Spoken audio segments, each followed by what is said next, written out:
You know, when I was in 5th grade, we went on a field trip to a wastewater treatment facility. And that was the first moment that I was like, oh my God, the environment. We have to protect it. And I remember at that point I was like, but you know, I'm in 5th grade and this is back in the 70s. So of course they'll have it all figured out by the time I'm an adult. I was absolutely convinced of that. And you know, here we are. But I went to college for chemical engineering because I liked chemistry and I liked math and I didn't know any better.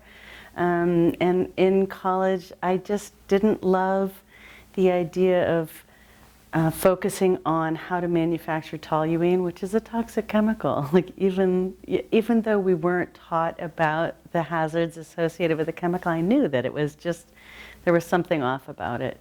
So I didn't want to go into a field where I was manufacturing chemicals.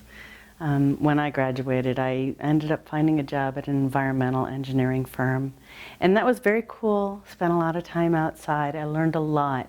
And I learned a lot about different industries and the work that they do and how they use chemicals.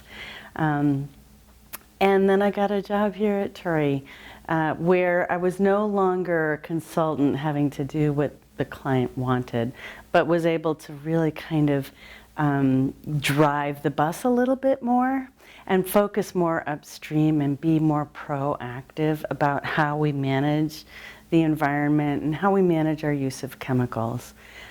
So I've really enjoyed that work. I've enjoyed watching industry grow over the years from a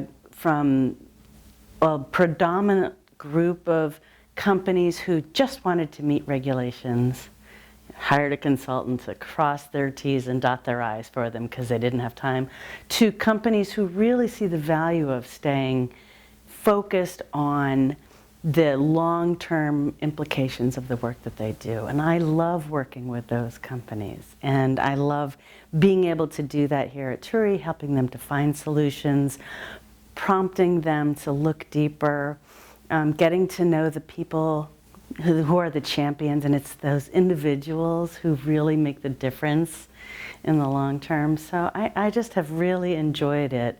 It's not always successful, but companies who spend the time to really look at why am I using chemicals and what can I do differently, find solutions that really work for them. And that's been really, you know, heartwarming and fulfilling for me.